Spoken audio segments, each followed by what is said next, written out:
We're in Scotland, Fort William for the World Cup, and this is AskGMBN. Yeah, what a lovely location to get into some of your questions you've been asking using the hashtag AskGMBN and on ask@gmbn.com. And leaving them in the comment section down below last week's Ask. So if you've got any questions, leave them in the comment section down below this video. Yes, right, let's get straight into it. First question, Neil, is from LOUIE Patrick AGUILA, and it says, is it okay to burn your brake pads on the gas stove to get rid of any contamination? I've never heard of that before. I've done it with a blowtorch. Yeah, it actually sort of boils the oil out of it. I've never done it on a gas stove. Right. Because I normally put it in a vice, because it's going to get hot, obviously. Yes. Although I would say be careful, I have seen them explode. So wear goggles when you do this, but yes, it can fix it. It sounds risky, but it works. It's a bit dangerous, yeah. Well, okay. Hopley Dopley says, I would like to suggest a video on failing, since I get a lot of arm and leg injuries, and some people have probably asked for this before. It's a good idea, actually. Falling off, yeah, we've definitely had that suggested a few times. Yeah, I think we'll get Blake to do that one, actually. Blake, yeah, I think he's good at falling off his bike. Blake, can you do a falling off video? Yes. Yes, great. So a falling off video coming your way, Hopley Dopley. Thanks for the question. Hopley Dopley. Tobias LESKINEN, Neil says, skidding hard on natural trail. Oh, is that wrong? Oh, that's now, a touchy that is subject. a contentious issue. I always think, well, going from the UK, let's say, so I generally ride sort of man-made mountain bike trails and trail centres where I think it's okay. Yeah, you don't want to be totally ruin the trail, but to slide around a bit, I think they're designed for it. They're going to be fixed. I like to fix trails myself. However, natural trails, yes, I would say treat them with a bit of respect. Just skidding them up isn't a great idea. Yeah, it can be frowned upon. It's a good question. It's good to think about that stuff. Yeah. You know, you got to give and take. Right, Ben Ferguson, should I buy a dirt jumper as all I do is hit jumps made out of dirt? Yeah. Sounds like he needs a dirt jump bike. What does he say? He also keeps breaking his rear derailleur. Yeah, he's keeping a problem with his rear derailleur. So yeah, maybe a dirt jump Single bike. speed dirt jump. They're really robust. That's why they have them, so that you can't snap anything off them. So yeah, do it. Yeah, give it a go. And if you want to know more about that, let's take a look at our What is a Dirt Jump mountain bike video. Some of you are wondering, what is a dirt jump bike? I like to say it's an oversized BMX. You can use it in the skate parks, you can use it on the street, dirt jumps, slope style. I'm going to walk you through the whole bike. Right, next question from GUILHERME HOESCHER. I hope I said that right. I hope I said that right. What about inverted forks? I don't see them very often. Is there any big difference between inverted and normal? Well, the big problem with inverted forks, I've ridden quite a few. I've got a RockShox RS1 now. I had a Marzocchi Shiver downhill fork, terrible fork. They're really flexy. Yes. So that Shiver was terrible because it's so flexy, really heavy. RS1 is okay. It's super light because you've got a carbon fibre upper. Yeah. But it's only a cross-country fork, so Yeah. it's not really robust enough to be doing anything big on. I know DVO do them, but they've got an extra brace.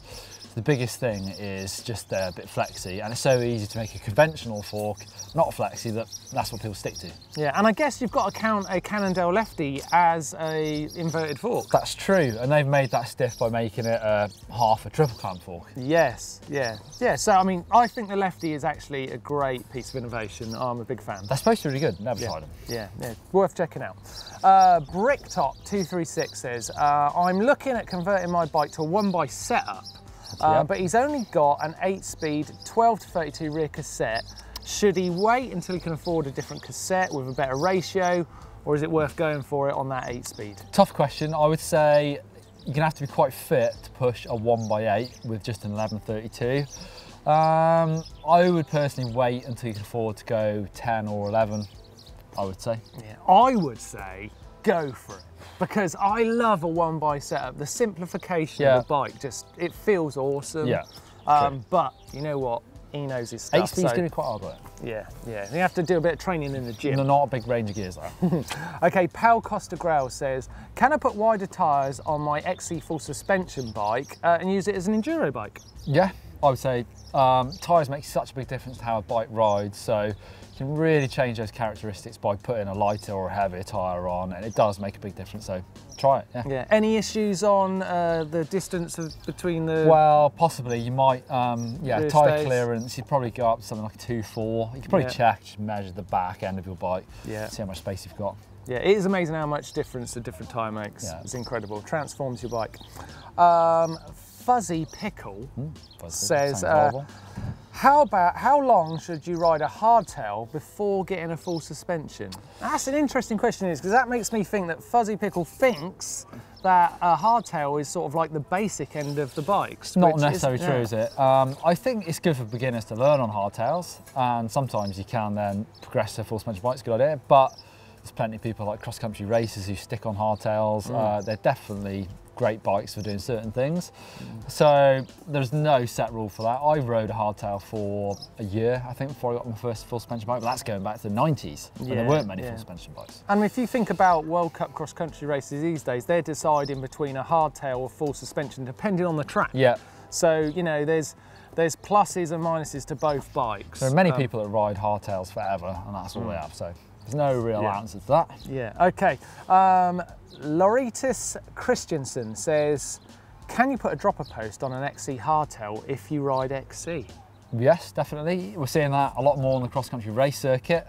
So yeah, why not? Yeah, I mean, you know, it's a really, I've always thought dropper post transforms a bike. They're obviously a bit heavier. I think we worked it out to be about 300 grams, 200-300 grams, something like that. But yeah.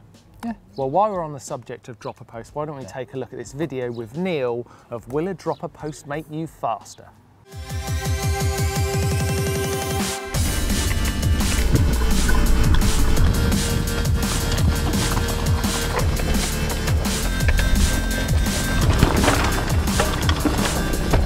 Still on the subject of dropper post, Eric Vision says, is it dangerous to hang your bike from its dropper post?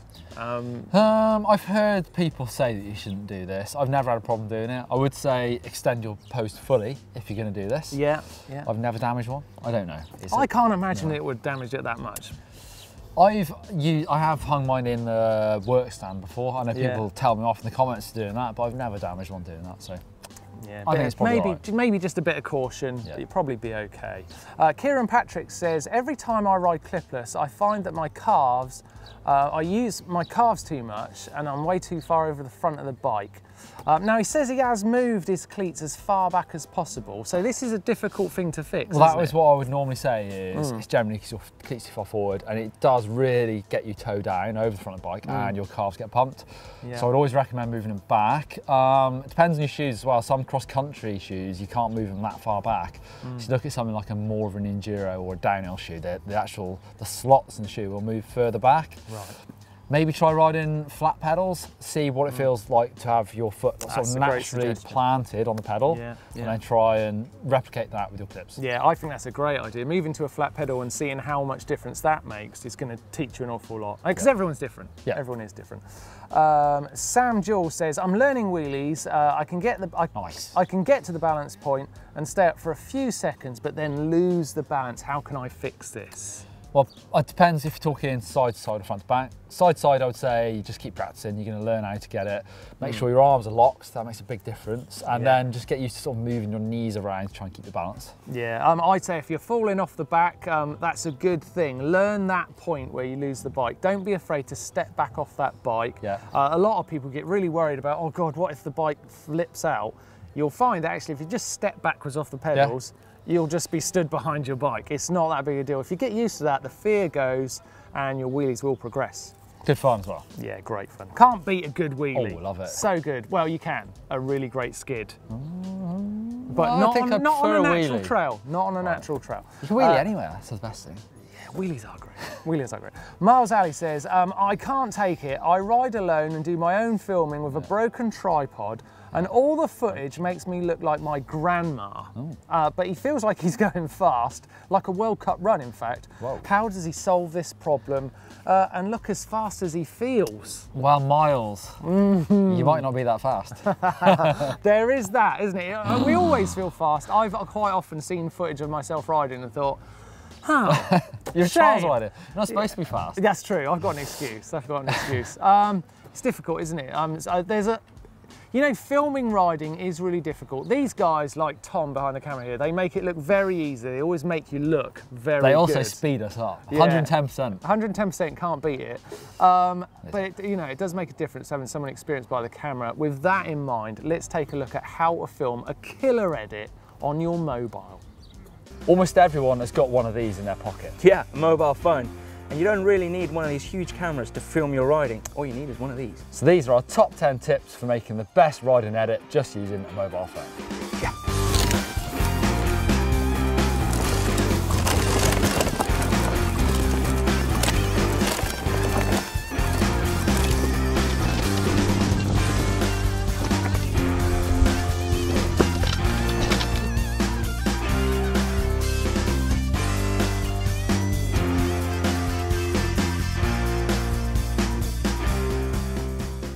Well, this next bit's just like Neil's drinking. Quick. It's the quick fire round. Okay, straight into it. Andrew B says, can we get some more videos of Martyn riding his sweet e-bike? Yes, I put that one in there on purpose just so I could do that. Yes, do it. Thanks for asking, Andrew. Lina Brooks, vegan power. Way to go, Martyn. Vegan power. Vegan power. Got some stick for that last week. Just putting that there to back it up. TRAILRIDER, can we see Martyn ride another e-bike? Yes! See what I'm doing here? 4 wheels or 2 wheels? It doesn't matter, I just want to ride. 2 wheels, surely. GASPER BLAZEK says, will Scotty Cramner ever come to the Dirt Shed show? Oh, that would be so amazing, wouldn't it? I don't know, but cool, wouldn't it? We're going to, you know, we're going to try and get it happen if we can. Alexander Seal, longer frame with short stem, this is for you, Neil, versus correct size frame with longer stem. No, get rid of the long stem. Ride's horrible.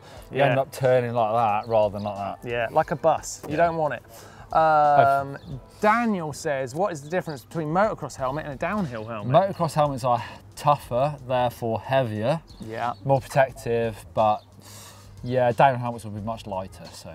Yeah, much lighter lid. Random guy Adam, can you guys do bike checks for Blake and Neil? Oh, I've done a few. Check out the channel. Blake is due to do one very soon, so keep your eyes on the channel. But he hasn't done it yet. We've lost him. He's around here somewhere. He's coming. You may have seen him. Stefan Markov, is it better to build a bike from different parts or buy one complete? It's often cheaper to buy a complete bike.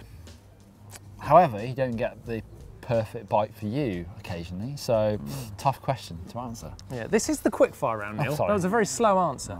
Connor Tiley says, what clipless shoes does Neil use in the videos? Well, mainly I use the Northwave Spider 2 Plus. He's not wearing them now. I'm not. No. And that was the quick fire round. Neil, I've got to correct me if I'm wrong for you. Excellent. I think you're going to like this. It's from Scott Cooley. Take a look at this bunny hop.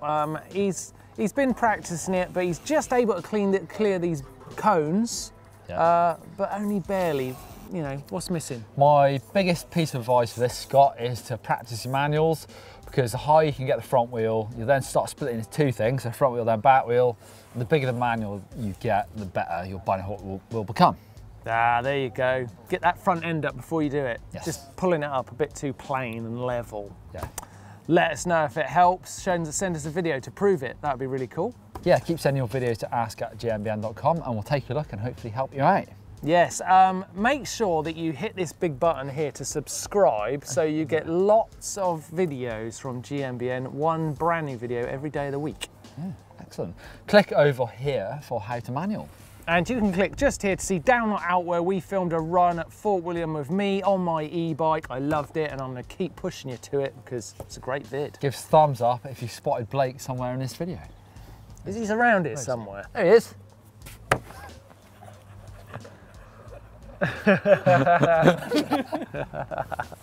What a prat.